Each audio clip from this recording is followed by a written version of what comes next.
Hi, I'm actor Ian Champion, and welcome to History of Horror Cinema, my personal podcast tour of the good, bad, and the ugly of horror movie history. If you like what you hear, please don't forget to hit subscribe. The Lady Vanishes, 1938. By 1937, Alfred Hitchcock's star was in the ascendant. He just released Sabotage, Young and Innocent was in the can, and he had set his sights on a career in America.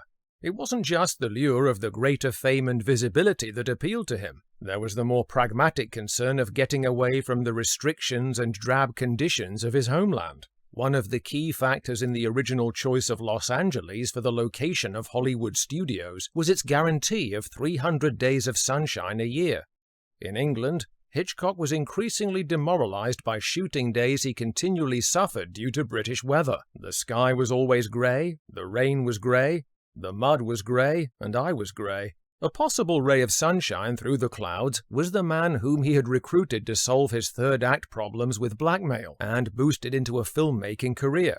Michael Balcon believed he could return the favour and offer his former boss a professional passport to a new land of opportunity. He was now working for MGM British, the English arm of the glossy Hollywood studio famed for its lavish musicals. Because of the 1927 British quota laws, American studios had to agree to make low-budget movies with UK producers if they wanted their own product to still be shown over here.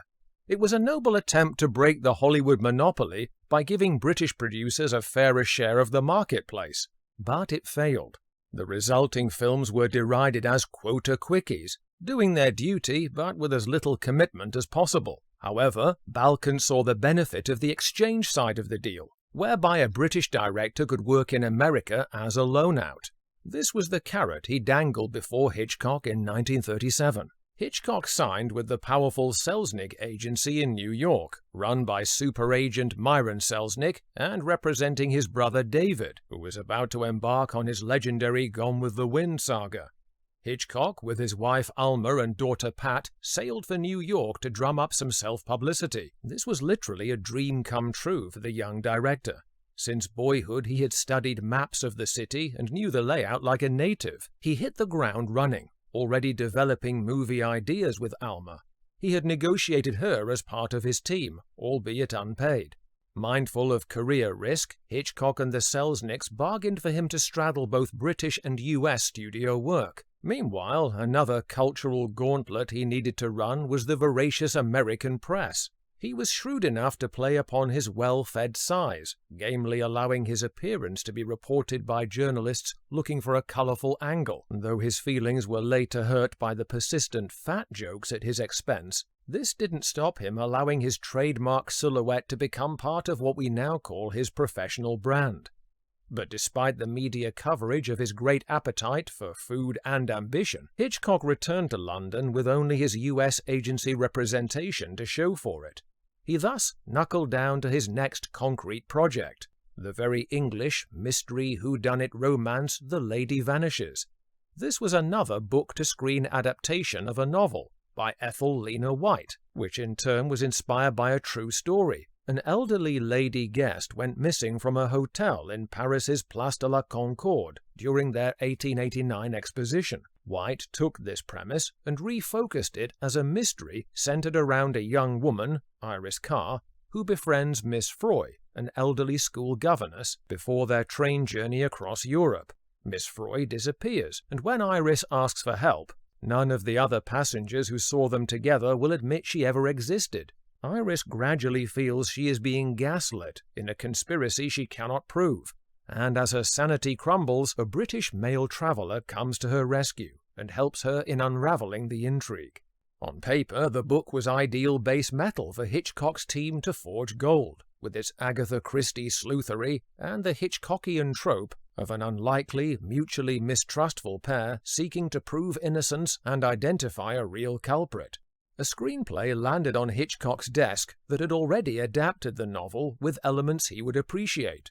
This was no coincidence. Sidney Gilliat, who co-wrote it with Frank Launder, was a script reader for the studio's production head Walter Mycroft and knew what would attract Hitchcock. Launder and Gilliat injected humour, For example, the winning duo Charters and Caldecott, played by Basil Radford and Naunton Wayne, a cricket-obsessed double act of priggish Britishers who are more concerned with the test match score back home at Old Trafford than anything else. Hitchcock's team changed the first act into a cramming of the guests into a chaotic inn run by flamboyant owner Emile Borriot, which serves to introduce some of the colourful personalities who will come up against our intrepid heroes. They also added an adrenalised climactic shootout between the border police and the passengers defending Miss Froy. The comedy was dialed up also. Hitchcock's fondness for Charters and Caldecott boosted their screen time. And changing a dry banker character into the fruity deviousness of master illusionist Signor Doppo, Philip Lever, not only increased the fun, but also the skullduggery possibilities. To its credit, for an ostensibly light-hearted romp, The Lady Vanishes also recognizes a world about to enter into a Second World War. Any isolationist attitudes, especially those of the British, are no longer allowed to stand. Our complacent heroes, who then place their lives at risk to protect another in international territory, is a metaphor for getting involved. Though there's a hefty dose of contemporary xenophobia in the plot, none of the Johnny Foreigner fellow passengers can be trusted, they're all in on it. There's no denying the encroachment of real-world unease and distrust at the gradual global power grab from Nazi Germany. A month before the film's release, British Prime Minister Neville Chamberlain returned from signing the infamous Munich Agreement, which had the British, the French and Italians standing aside in appeasement and allowing Hitler's unchecked capturing of the Sudetenland as part of his mission creep. The plot of The Lady Vanishes, shot months in advance, predicts the filmmaker's response when the cowardly adulterer, played by Cecil Parker, leaves the train at the border to wave a white flag of neutrality to the guards and is shot dead regardless. Nevertheless, happier collaborations abound in the film. The pairing of reluctant little Englanders Wayne and Radford was a lucky confluence of chemistry, as the two actors had never worked together before. Incidentally, the distinctive crescent-shaped scar on Radford's right cheek was the result of his real-life involvement in trench warfare in World War I. The duo parlayed their amusing alliance into future radio work and films together, such as Night Train to Munich and several Ealing vehicles, including Dead of Night, which memorably featured Michael Redgrave, who we'll come to next. His casting, opposite co-star Margaret Lockwood as the two leads, was a somewhat more uneasy combination to begin with, one that Hitchcock, the mischievous schemer, exploited for the film's benefit. He deliberately scheduled filming so that their first-day nerves and wariness of each other was reflected in their characters' meeting on screen.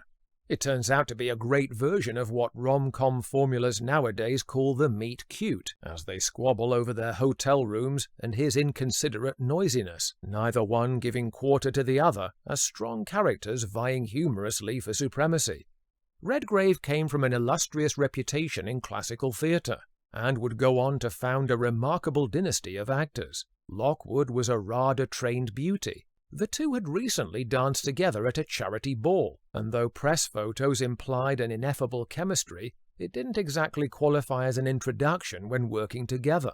For Redgrave, a greater awkwardness was in the relationship to his director.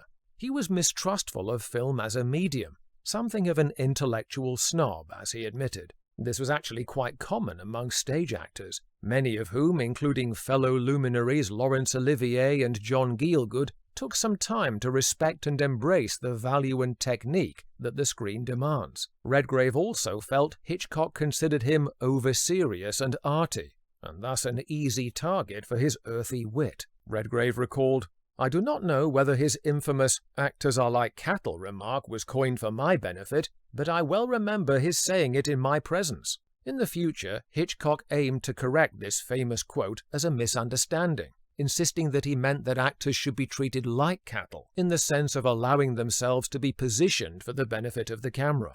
In episode 184, I discussed the relationship Redgrave perhaps had the most trouble with, that of his bisexuality, which had to be a closely guarded secret owing to its illegality. Whether or not he channeled his private frustration into roles like the tortured ventriloquist Maxwell Frere in Dead of Night, in The Lady Vanishes his byplay with Lockwood is believable and warm. If he ever was ill at ease, especially in their early scenes, well, so much the better for the characters, and it was as likely to be due to his lack of experience on camera, as well as getting to know his dueling partner, as they make a highly enjoyable developing fondness for each other as they crack the case.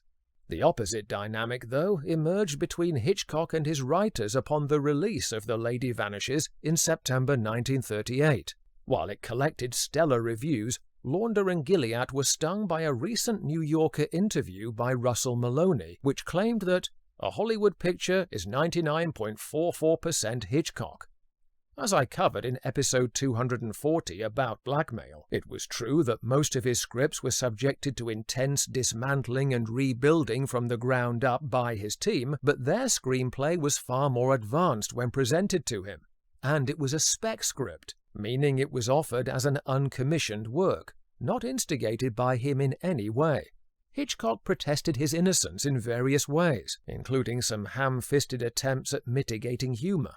Launder and Gilliatt failed to see the funny side. Writers at the time were highly sensitive to belittlement of their contribution, beginning to unionize in Britain and the US to protect themselves from the unequal bargaining they had long suffered. Gilliatt in particular maintained a grudge that never cooled, even when Hitchcock subsequently offered him the chance to write his next horror-tinged film in America. This would be Rebecca. Stay tuned as we explore this next chapter in the unstoppable rise of the Master of Suspense.